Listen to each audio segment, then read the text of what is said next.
it says that one of their senior ministers can't enter a phone number into a phone, Andrew, I guess. I mean, it's not an ideal situation. I almost felt for the health minister, because how embarrassing to get your phone out and say, oh, look, I texted Peter Dutton and it's the wrong number. But look, I think it just sort of emphasises something that we've become a little bit too relaxed about, perhaps, which is the Defence Force needs permission to come back to Australia.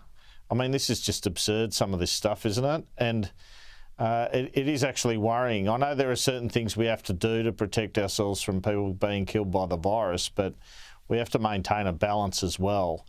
And some of this stuff is just plain ridiculous. I think it is. I mean, it seems to be easier for the ADF to take people out of Afghanistan from the hands of the Taliban than it is for them to come home to their own country. We should have organised an evacuation from Dubai.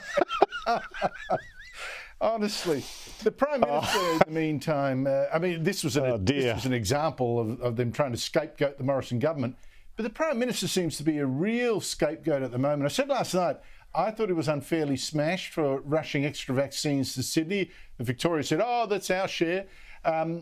Even though Sydney's where most people are actually dying. He was smashed again for going home on Father's Day when there's actually no bans at all against it.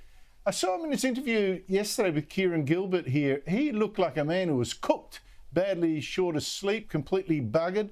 How do you reckon he's handling all this? I reckon you're being a bit harsh there with the PM's appearance, Andrew, but they all age in the job, don't they?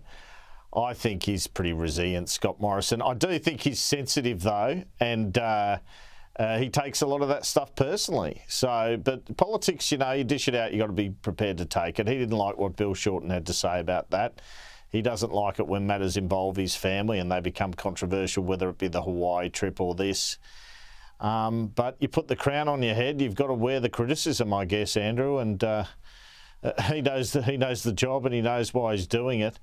It does make some people wonder if he'll retire, if he were to win the election, if he'll retire midway through next term, though. Some of what you're talking about, it's been a big undertaking, the pandemic, to be the Prime Minister during this time. I don't think the job can get any harder. I think he'll probably feel he's over the hump if he wins.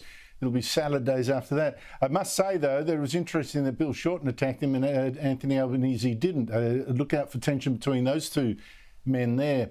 The push for vaccine passports, Andrew, seems now irresistible. The Prime Minister is talking about it. Premiers are talking about it.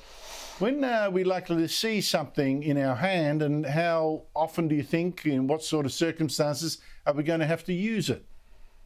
I reckon mid-October in New South Wales. I can't speak for Victoria, but you'd think that sometime after that, not too long after that, they'd have something similar. The ACT likewise, but other states won't be in a rush and until they get outbreaks, etc. So this is, again, you know, Scott Morrison's trying to do this national plan. It's just not going to be a national plan. It's like we're in different countries. It's a bizarre circumstance where the Prime Minister of this country would have to quarantine somewhere. If he went to Western Australia or he went to Queensland, he'd have to quarantine to enter either of those places if he didn't get an exemption. It's a worrying time for the Federation and the nation.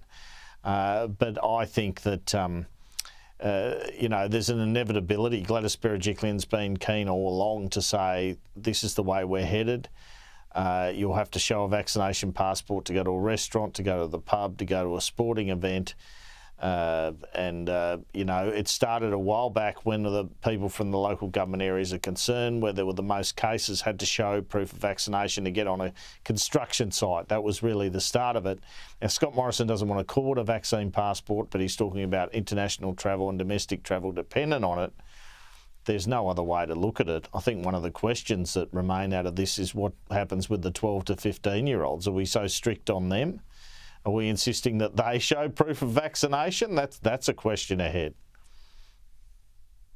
Well, you've raised an interesting prospect there. I think tables could be turned. It could be the children's turn to go inside and get something for mum and dad rather than mum and dad to go inside the pub and get something for the kids, because the kids won't need to get vaccinated, I should imagine. Honestly, what a wild country this is.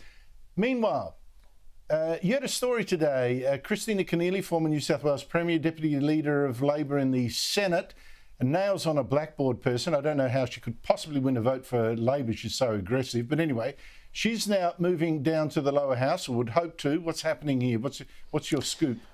Well, it's interesting. I mean, there's been this sort of presumption that she would, being the Deputy Senate Leader, would just get the top spot on the Senate ticket, but it doesn't look like that's going to happen. Deb O'Neill's not standing away or standing down. She's backed by the powerful SDA union. So the head office in New South Wales, the New South Wales Right, are trying to broker something, and that involves Christina Keneally running for the Western Sydney seat of Fowler, even though she lives in Scotland Island in the Sydney's North Pittwater. So that is intriguing. I couldn't get Christina Keneally this afternoon. I have very solid sources on this one, that's what's being, as it's put to me, considered. So watch this space. But we know Chris Hayes is retiring. He had a preferred candidate. And Tony Burke said to Kieran this afternoon that if you do something like this, you better make sure the branches are on board, or there could be real consternation in the party.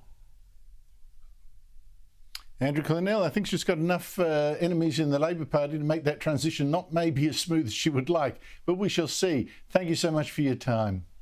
Thanks, Andrew.